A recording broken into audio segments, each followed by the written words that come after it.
I am a strong woman because I don't wait for permission. I take what's mine. I don't apologize for my power, my dreams, my voice. I walk into every room like I belong there, because I do. Challenges don't scare me, they fuel me. Every setback is a setup for a comeback. I've faced doubts, fears, and failures, but I never let them define me.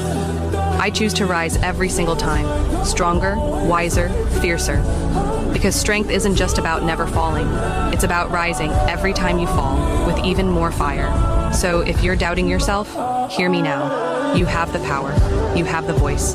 Stand tall, speak loud, and claim your space. Your time is now. Your moment is here.